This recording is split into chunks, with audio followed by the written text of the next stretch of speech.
তো hi guys, welcome to new blog. তো চলে এসেছি বালিশিরাতে, এটা হচ্ছে ধেড়ুয়ার পাশে আর কি।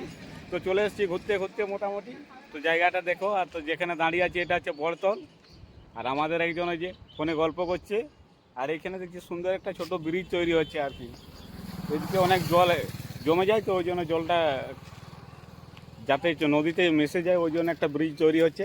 আর সামনে ধেড়ুয়া ব্রিজ আছে, তো ধেড়ুয়া ব্রিজটা আমি দেখাবো, খুব সুন্দর। আর এখন যদিও নদীতে জল কম আছে, কিন্তু খুব সুন্দরভাবে দেখছি সবাই মানে স্নান টান করার এখনও মোটামুটি খুব ভালোভাবে জল আছে আর কি। তো ওটাই দেখাবো।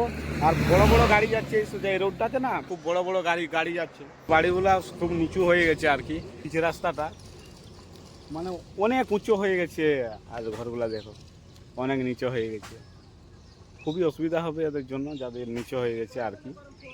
আর মোটামুটি ধান চাষবাস মোটামুটি ঠিক আছে, মোটামুটি নদী ধার তো চাষ খুব ভালোভাবে হবে, জলের কোনো সমস্যা নেই। এদের কাছেই নাকি লিয়ার, তো মার্শাল প্রচুর আছে, ওই জন্য জলের কোনো সমস্যা হয়নি।